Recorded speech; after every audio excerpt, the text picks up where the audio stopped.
The emergency lights cast long shadows across the council chamber as Ambassador Cathera watched the holographic display with growing dread. Red markers spread across the star map like a disease, each one representing another fallen world. The Vorthak Empire had consumed 12 civilizations in less than 2 years, and now only scattered survivors remained. Helix Prime is gone, reported General Voxmar, his voice hollow with exhaustion. Fresh burn scars covered his scaled arms from the latest evacuation. 3 billion souls lost before we could get our ships out. The Vorthak broke through our quantum shields in 6 hours. Around the circular table, the last representatives of the Zephyrian Confederacy sat in stunned silence. The insect-like Cretan delegates clicked their mandibles nervously, while the crystal beings called Chardin flickered with anxious light patterns. Everyone knew what those red markers meant. Complete destruction. Entire species wiped from existence. Cathera spread her wing membranes wide, trying to project confidence she did not feel. Her feathers trembled despite her efforts to stay calm. As the senior ambassador, she had to hold this group together, but hope was becoming harder to find with each passing day. There must be something we haven't tried, she said, her voice barely steady. Some weapon, some strategy, some ally we've overlooked. Counselor Relthea, one of the few remaining Telari survivors, shook her head sadly. We've used everything, Cathera. Our most advanced plasma weapons, our best defensive systems, our smartest battle computers. Nothing works. The Vorthak adapt to everything we throw at them. It's worse than that, added Commander Zixtal from his wheelchair. The explosion that destroyed his legs had also taken his entire fleet. They don't just adapt. They improve on our technology and use it against us. Our own weapons become theirs but better, stronger, deadlier. The chamber fell quiet except for the distant rumble of ships outside. Those were Vorthak probe vessels, testing the defenses around Sanctuary Prime. Everyone could hear them, a constant reminder that death was coming closer every hour. Cathera looked at the faces around her. These beings represented thousands of years of civilization, art, science, and culture. The Confederacy had been built on peace, cooperation, and shared knowledge. They had created beautiful cities among the stars, solved diseases that had plagued worlds for centuries, and brought different species together in harmony. Now all of that was ending. How do you fight an enemy that learns from every battle? Whispered Dr. Yathera, the Confederacy's top military scientist. Her 4 arms gestured helplessly at the data streams flowing across her tablet. Every time we engage them we make them stronger. Every defeat teaches them something new. General Voxmar slammed his fist on the table, making the smaller delegates jump. We've lost 47 major engagements and won none. Not one. They anticipated our flanking maneuvers at Kepler Station. They countered our new phase weapons at the Battle of Twin Suns. At Orion's Gate, they used our own communication frequencies to coordinate attacks against us. The worst part is how they fight, Commander Zixtal said quietly. No emotion, no fear, no anger. Just cold calculation. They analyze our moves, find the optimal counter, and execute it perfectly. Every time. Cathera walked to the great window overlooking Sanctuary Prime's main city. Below, millions of refugees from dozens of worlds crowded together in temporary shelters. Children of different species played together while their parents worked frantically to build defenses they all knew would fail. The sight broke her heart. The evacuation ships are ready, reported Captain Mordun, the fleet's logistics coordinator. But where can we run? The Vorthak have consumed or blockaded every system within 50 light-years. Even if we escape, we're just delaying the inevitable. Maybe that's all we can do, Counselor Relthea said sadly. Run until there's nowhere left to run. Preserve what we can of our cultures, our knowledge, our children. No. Cathera turned back to face the council, her eyes blazing with desperate determination. Our ancestors didn't build the Confederacy by running away. They faced impossible odds before and found solutions. There has to be something we're missing. Like what? Dr. Yathera asked. We've tried everything. Kinetic weapons, energy weapons, cyber attacks, biological warfare, even temporal displacement devices. The Vorthak counter them all within days or sometimes hours. We've consulted every database, every archive, every historical record, added the elderly keeper Jorin.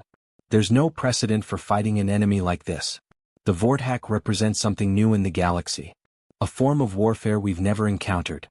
Outside, the probe ships moved closer to the planet's outer defenses.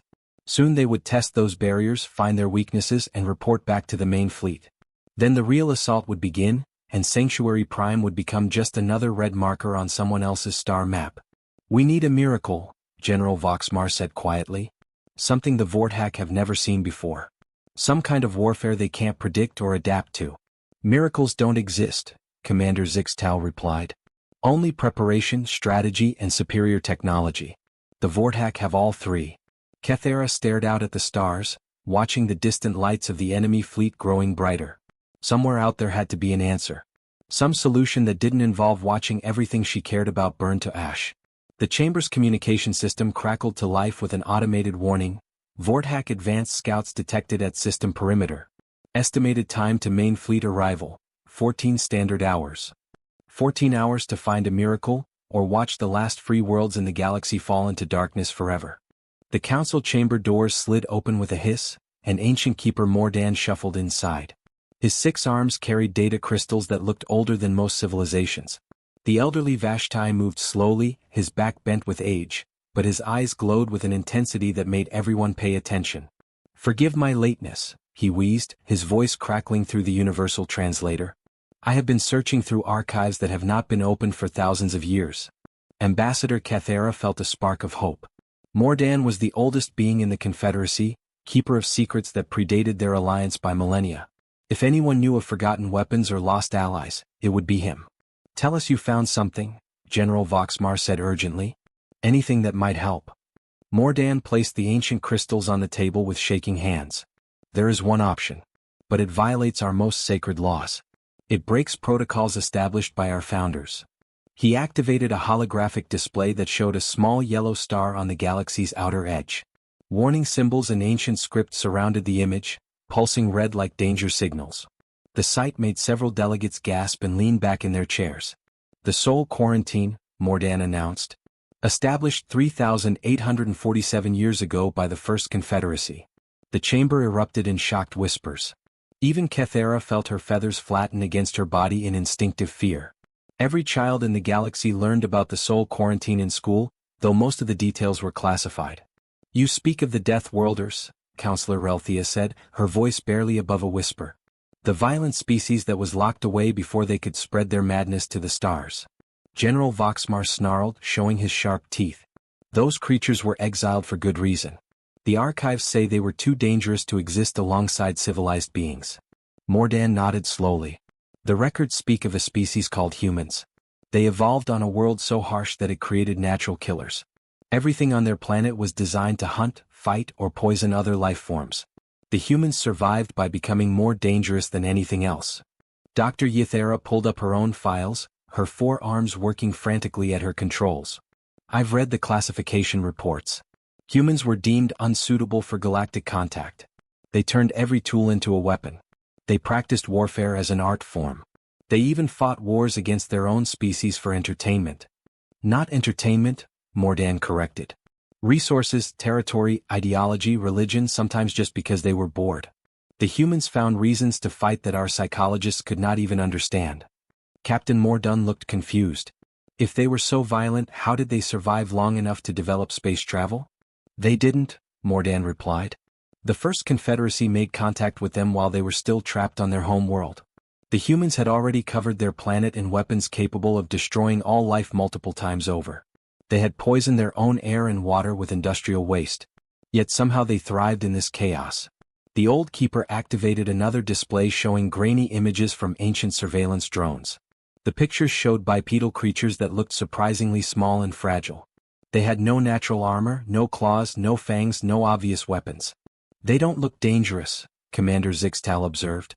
"That was their greatest weapon," Mordan said grimly. "Deception. Humans could appear harmless while planning destruction.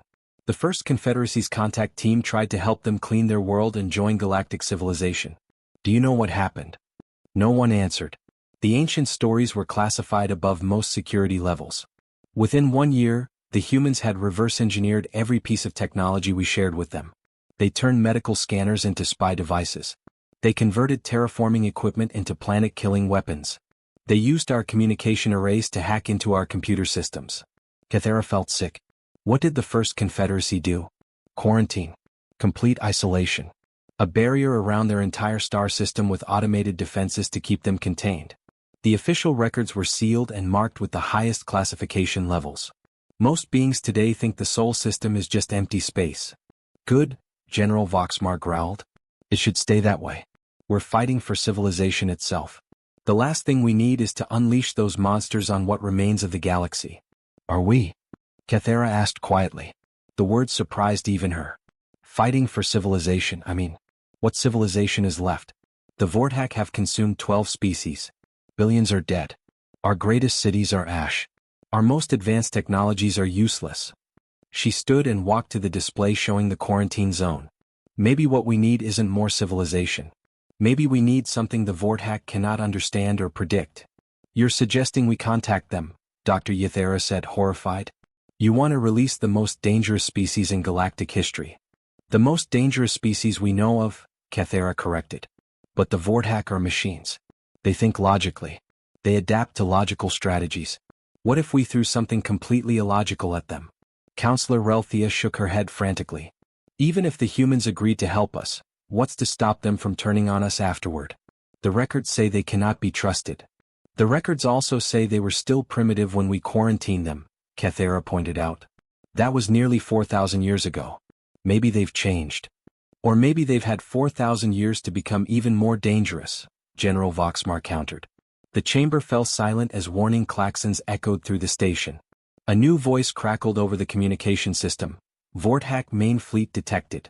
Estimated arrival in 8 hours. 8 hours to decide between certain extinction and possible salvation from the galaxy's most feared species. The diplomatic vessel Harmony's voice dropped out of quantum space at the edge of the Sol system, its crew holding their breath in nervous anticipation. Ambassador Cathera stood on the bridge, watching the sensor displays with growing confusion. This was not what they had expected to find. Instead of a primitive world barely capable of spaceflight, they discovered a thriving network of orbital stations, asteroid mining operations and defensive platforms that made their own technology look simple. Massive solar collectors fed energy to cities built inside hollowed-out asteroids. Ship construction yards stretched for thousands of kilometers, building vessels with designs no Confederacy engineer had ever imagined. Ma'am, whispered Navigator Telwyn, their defensive grid is tracking us. Weapons systems are active but not locked on. They know we're here. Before Cathera could respond, her communication officer's console lit up with an incoming transmission. The signal was clean, professional, and spoke perfect galactic standard. Unknown vessel, this is Captain Lee Jaiwan of the Terran Defense Coalition ship Indomitable. You have entered Sol space without authorization. State your business and intentions immediately. Cathera exchanged shocked glances with her crew. Not only had the humans learned their language but they spoke it better than some Confederacy members. Captain Lee, she replied, trying to keep her voice steady, I am Ambassador Cathera of the Zephyrian Confederacy. We come seeking an audience with your leaders. We have a matter of great importance to discuss. There was a pause. When the human replied, his tone was carefully neutral. Ambassador, the Sol system has been under quarantine for nearly 4,000 years. Your people made it very clear we were not welcome in galactic affairs. What has changed? The question hung in the air like an accusation. Cathera realized that humanity remembered their exile perfectly. They had not forgotten or forgiven. The galaxy faces extinction, Captain. We need help from those who think differently than we do. Another pause, longer this time. Follow the navigation beacon we're transmitting. Any deviation from the prescribed course will be considered hostile. Welcome to Sol, Ambassador. Try not to judge us too harshly. Hours later, Cathera found herself aboard the human flagship Indomitable, walking through corridors that felt strange and alien despite their obvious functionality. The humans had built their ship like a fortress, with thick armor plating and weapon systems integrated into every section. Even the lighting seemed designed for combat, casting sharp shadows that could hide defenders. Captain Lee Jaiwan met her in a briefing room that doubled as a tactical center. He was shorter than most species she had encountered, with dark hair and intelligent eyes that seemed to calculate threats even during peaceful conversation. His uniform was practical rather than decorative, covered in pockets and attachment points for equipment. So the galaxy finally remembers we exist, he said without ceremony, gesturing to chairs designed for human proportions. And only because you need someone desperate enough to fight your war. Cathera settled awkwardly into the too small chair. Captain, I won't insult your intelligence with diplomatic pleasantries. We are dying. An enemy called the Vorthak Empire has consumed 12 civilizations. Our most advanced weapons are useless against them. They adapt to every strategy, counter every technology. She activated a portable holographic projector, showing the Vorthak's mechanical fleets and their pattern of conquest. Captain Lee watched silently, his expression growing more serious with each image. Machine intelligence, he observed. Collective learning protocols. Adaptive defensive systems. He paused at an image showing a devastated world. They don't take prisoners. They don't take anything, Cathera said bitterly. They consume everything. Resources, technology, entire populations. Nothing remains but empty planets stripped down to the core. The briefing room doors opened and Admiral Park Miho entered. He was older than Captain Lee, with gray-streaked hair and scars that spoke of actual combat experience. His eyes held a coldness that made Cathera's feathers prickle with instinctive unease. Admiral, Captain Lee said respectfully, Ambassador Cathera was just explaining the Vorthak threat.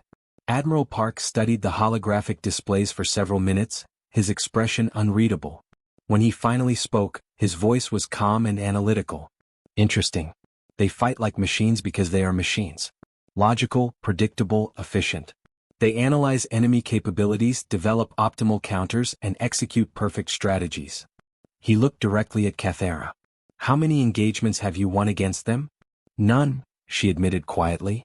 47 major battles, 0 victories. Because you're fighting them the way they expect to be fought, Admiral Park continued.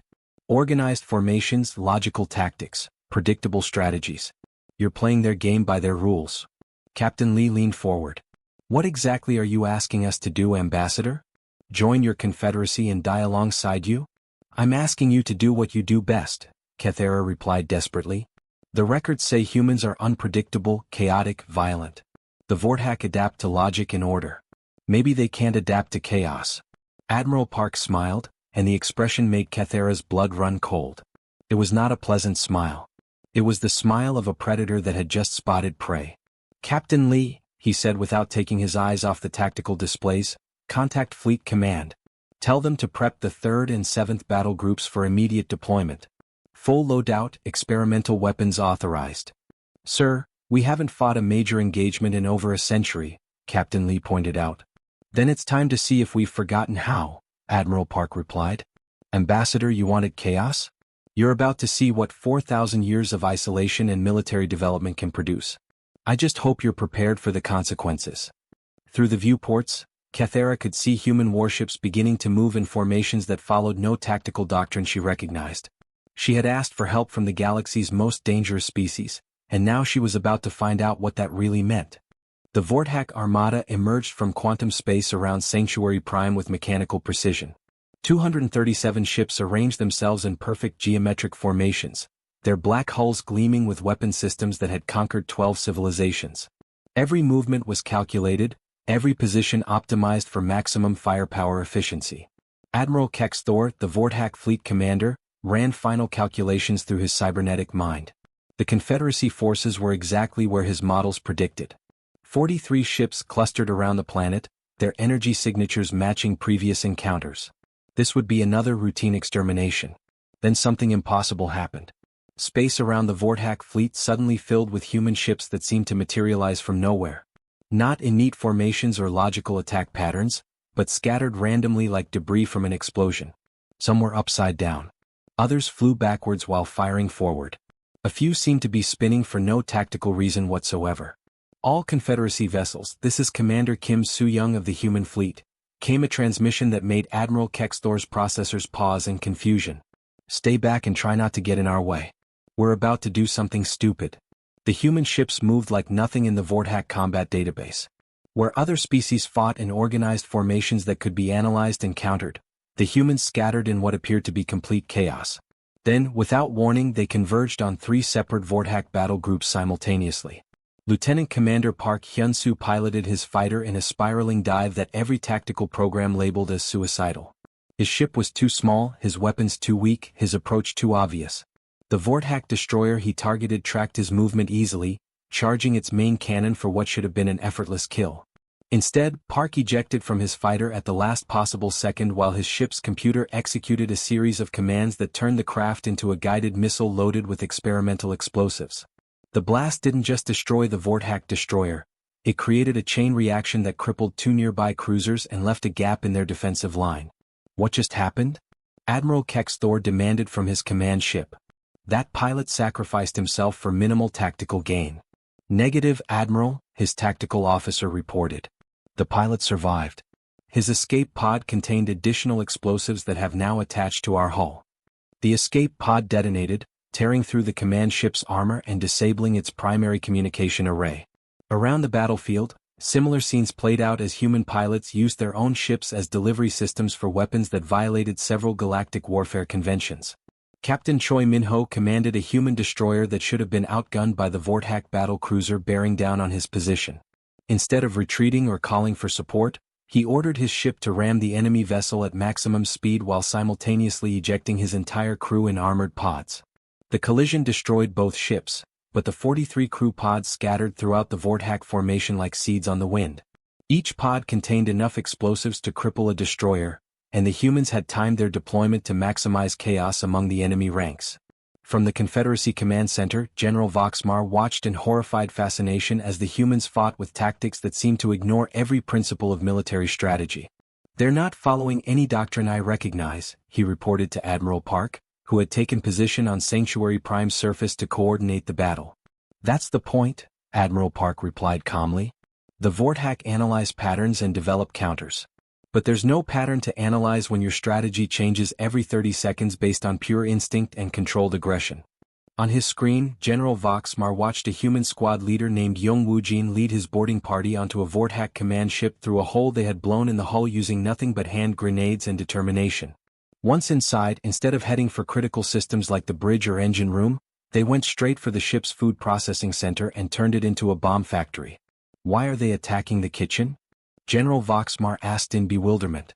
"Because no Vorthak tactical program includes defending the kitchen," Admiral Park explained. "They're machines. They think logically. They defend important systems and ignore irrelevant ones. Jung's team is turning irrelevant systems into weapons. The Vorthak fleet tried to adapt, running new calculations and adjusting their formations. But every time they developed a counter to human tactics, the humans changed their approach completely. Ships that had been fighting defensively suddenly went on full attack. Squadrons that had been coordinating perfectly split apart and operated independently. Weapons that had been used for direct combat were suddenly being deployed as communication jammers or navigation disruptors.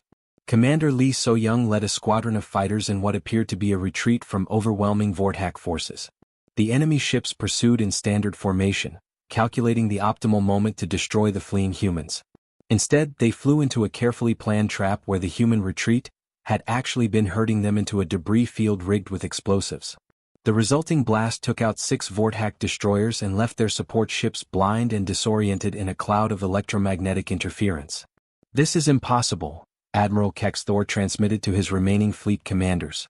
"Their tactics make no sense.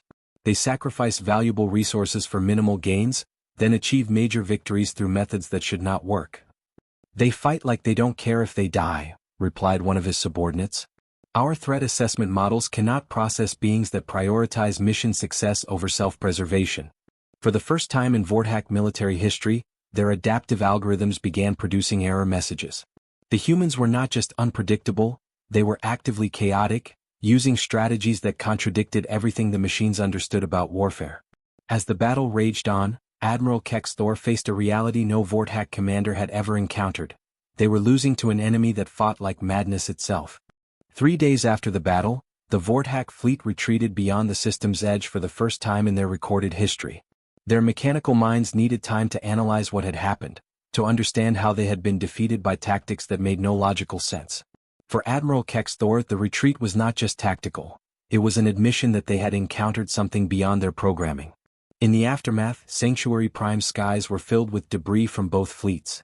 Rescue ships moved through the wreckage, searching for survivors while human engineers worked alongside Confederacy technicians to repair critical systems. The sight should have been hopeful, but Ambassador Cathera felt a growing unease as she watched the humans work. They were too efficient, too knowledgeable about technologies they should never have seen before. In just 3 days they had reverse-engineered Vorthak quantum drives, analyzed their adaptive shielding, and begun discussing improvements that made her feathers stand on end. "You saved us," she told Admiral Park as they walked through the debris-strewn command center. Around them, human soldiers helped evacuate wounded civilians while their technicians studied captured Vortak equipment with disturbing enthusiasm. Admiral Park nodded, his expression thoughtful. The question is, what happens now?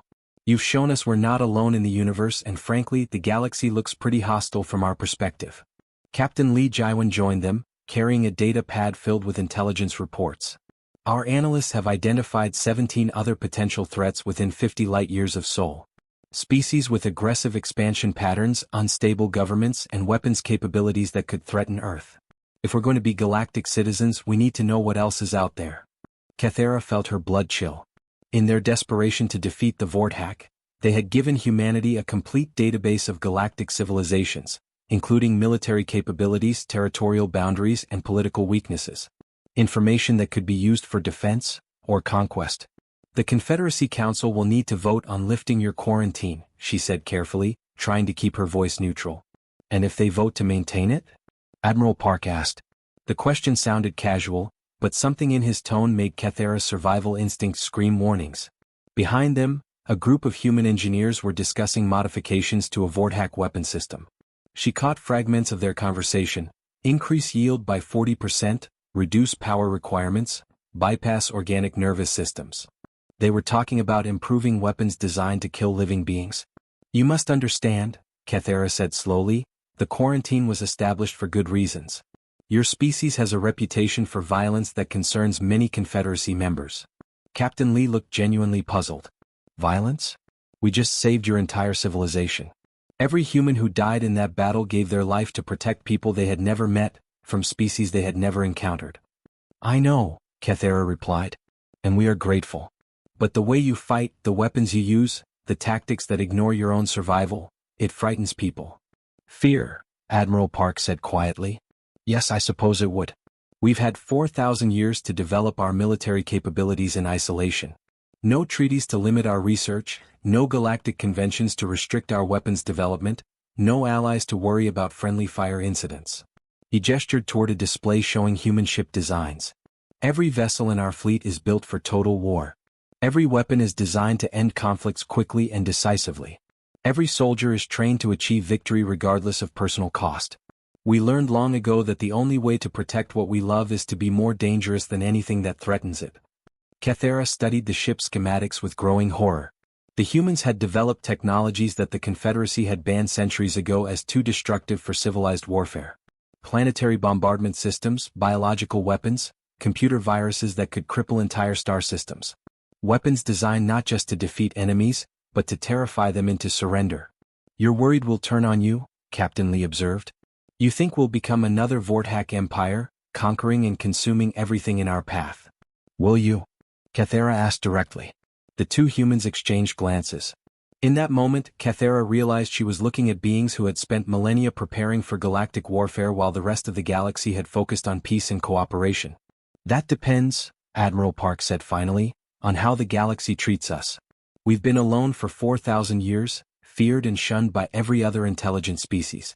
We developed our military capabilities because we had to assume that when we finally encountered other civilizations, they would be hostile. And now? Kathera pressed. Now we know we were right to be prepared, Captain Lee replied. The Vortak proved that the galaxy is full of existential threats. The question is whether the Confederacy sees us as protectors or as another threat to be contained. As if summoned by their conversation, a junior officer approached with an urgent message. Ma'am, we're receiving multiple priority transmissions from Confederacy worlds. They're asking about human military capabilities, deployment ranges, and territorial ambitions. Kathera closed her eyes, knowing what this meant. Fear was already spreading through what remained of the Confederacy. The same survival instinct that had driven them to seek human help was now making them wonder if they had traded one enemy for another. Admiral, she said quietly, what do you want from the galaxy? Admiral Park was quiet for a long moment, watching human and alien crews working together to repair the damage from battle. Peace, he said finally. Security for our people. The right to exist without fear of extinction. The same things every species wants. And if the Confederacy can't give you those things? His answer chilled her to the bone. Then we'll take them ourselves. We've learned that in this galaxy, you're either strong enough to protect what you love, or you lose everything. Cathera realized they had solved one crisis only to create another. Humanity had saved the galaxy, but now the galaxy had to decide if it could survive its saviors.